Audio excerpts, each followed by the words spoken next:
بسم اللہ الرحمن الرحیم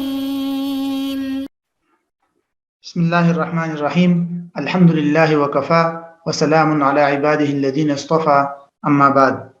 عزیز طلبہ، دروس فقہ المعاملات المالیہ کا سلسلہ ہمارا جاری ہے، اور اس سلسلے کے گزشتہ دو نشستوں سے ہم نے موضوع شروع کیا تھا قرضوں کی خرید و فروخت. قرضوں کی خرید و فروخت کے مباحث کو ہم نے تقریباً 6 نکات میں تقسیم کیا تھا، اور گزشتہ دو نشستوں میں ہم نے پہلے 3 نکات کی تفصیل آپ کے سامنے عرض کر دی تھی. آج کی اس نشست میں انشاءاللہ بقیہ 3 نکات کی تفصیل آپ کے سامنے عرض کی جائے گی: حوالہ اور بے میں فرق، خلاصہ اور کچھ اہم جدید صورتیں. چوتھا نقطہ بنیادی طور پر یہ تھا کہ حوالہ اور بے میں فرق. یہ نقطہ اس لیے سمجھنا ضروری ہے کہ فقہائے حنفیہ اور حنابلہ کے ہاں قرضوں کی خرید و فروخت کی جو چوتھی صورت ہے وہ جائز نہیں ہے، جیسے کہ ہم نے گزشتہ نشست کے اندر پڑھا تھا. تو اسی لیے حنفیہ کے اور حنابلہ کے ہاں چونکہ یہ صورت بے کے زمرے میں آتی ہے اور اس کی وجوہات ہے ناجائز ہونے کی، لیکن یہی چوتھی صورت اگر بطور حوالہ اختیار کی جائے تو پھر اس کی وہ گنجائش دیتے ہیں. حوالہ کی مثال یہ ہو سکتی ہے، مثال کے طور پر زید کے ذمے میرا 1000 روپے قرض ہے. اب میں وہ 1000 روپے کسی تیسرے شخص مثلا خالد کو تو نہیں بھیج سکتا، کیونکہ یہی چوتھی صورت ہے جس کو بیع الدین من غیر من علیہ الدین لازم آتا ہے، اور اس کو حنفی اور حنابلہ نے ناجائز قرار دیا ہے. لیکن ہم تینوں مل کر عقد حوالہ کر سکتے ہیں. عقد حوالہ کی صورت یہ ہوگی کہ میں اس تیسرے شخص خالد کو کہہ دیتا ہوں کہ بھئی آپ یوں کریں کہ عمر کے ذمے میرے 1000 روپے قرض ہے، اور عمر جو ہے آپ اس سے قرض لے لیں میرے بجائے. تو ایسی صورت میں جو قرض خواہ ہے وہ تبدیل ہو جائے گا. اب ممکن ہے کہ خالد کے میرے ذمے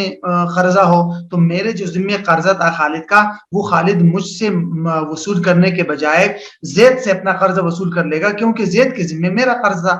تو خلاصہ یہ ہوا کہ زید کے ذمے میرے 1000 روپے قرض ہے، اور خالد کا میرے ذمے 1000 روپے قرض ہے. تو خالد مجھ سے مطالبہ کر رہا ہے، میں نے اس کے ساتھ عقد حوالہ کیا، اور ہم تینوں نے مل کر رضامندی سے یہ معاملہ کر دیا کہ زید کے ذمے میرے جو 1000 روپے قرض ہے وہ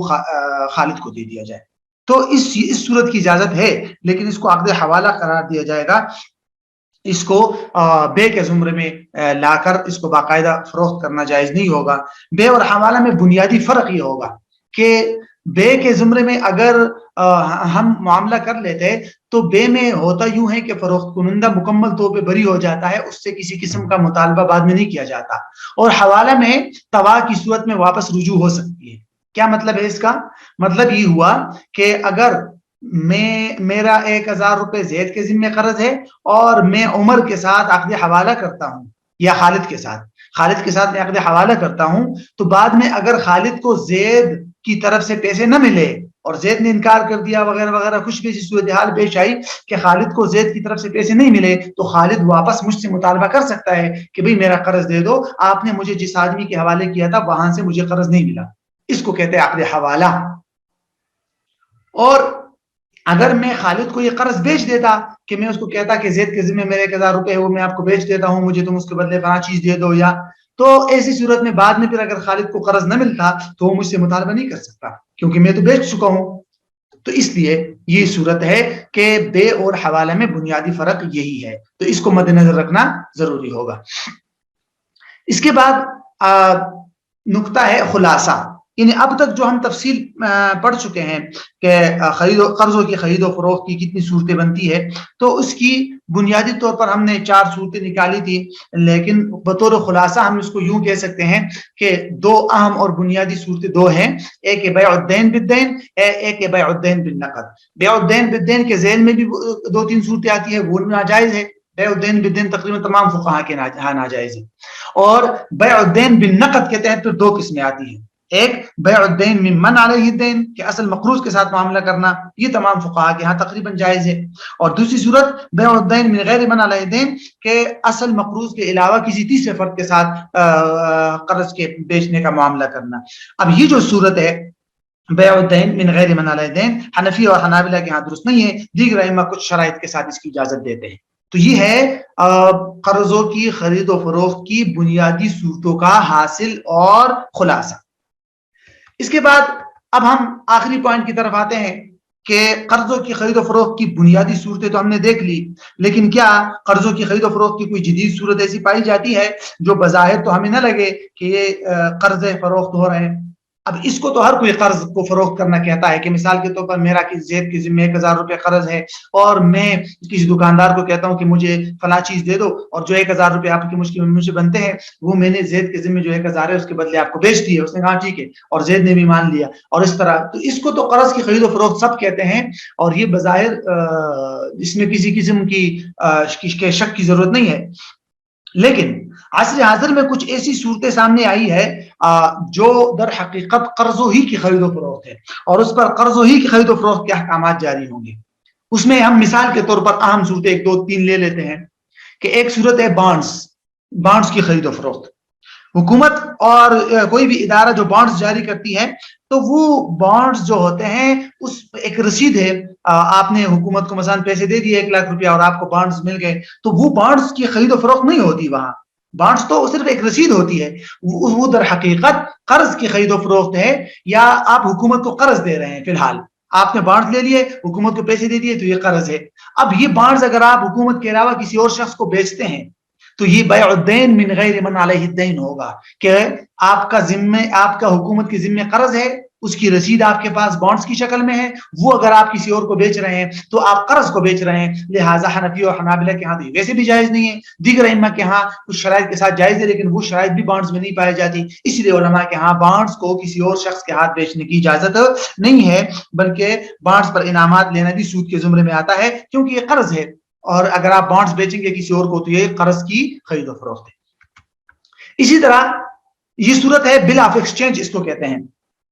یہ جب کوئی تاجر اپنا مال کسی کو ادار فروخت کرتا ہے تو اس تاجر کے نام ایک بل یا اس گاہک کے نام ایک بل بنایا جاتا ہے جس میں مال اور قیمت وغیرہ کی تفصیل لکھی ہوتی ہے، اور وہ جو خریدار ہوتا ہے وہ اس بل کے اوپر دستخط وغیرہ کر لیتا ہے اور کہتا ہے کہ بھئی فلاں تاریخ کو میرے ذمہ لازم ہے کہ میں آپ کو اتنی قیمت جو ہے وہ دوں گا۔ اب یہ جو رسید ہوتی ہے اس کو کہتے ہیں بل آف ایکسچینج، اس کی آج کل خرید و فروخت ہو رہی ہے، تو یہ بھی قرضوں کی خرید و فروخت ہے۔ ایک تاجر کے پاس بل آف ایکسچینج ہے، مثلا اس نے 50,000 روپے کے سامان بیچا ہے جو ابھی 1 مہینے بعد وصول ہوں گے، تو وہ تاجر وہ بل آف ایکسچینج لے کر کسی بینک کے پاس جاتا ہے اور اس کو کہتا ہے کہ یہ بل آف ایکسچینج آپ لے لے، آپ میرے گاہک سے 1 مہینے بعد 50,000 روپے لے لے، ابھی مجھے آپ 49,000 دے دیں۔ تو یہ قرضوں کی خرید و فروخت ہو رہی ہے، کمی زیادتی کے ساتھ ہو رہی ہے، تو ناجائز ہے تقریباً تمام فقہا کے ہاں۔ حنفیہ کے ہاں اور حنابلہ کے ہاں تو ویسے بھی جائز ہے، کیونکہ بیع الدین من غیر من علیہ الدین ہے، اوپر سے سود کا بھی اس میں لازم آ رہا ہے۔ دیگر ائمہ بھی اس کی اجازت نہیں دیتے، دیگر ائمہ جو شرائط طے کرتے ہیں وہ شرائط کو اگر دیکھا جائے تو یہ صورت ان کے ہاں بھی جائز نہیں ہے۔ چیک، یہ بھی قرض کی خرید و فروخت کی ایک صورت کے طور پر اس کو اختیار کیا جا سکتا ہے۔ مثال کے طور پر بینک کے پاس میرا قرض ہے کرنٹ اکاؤنٹ میں کسی کو چیک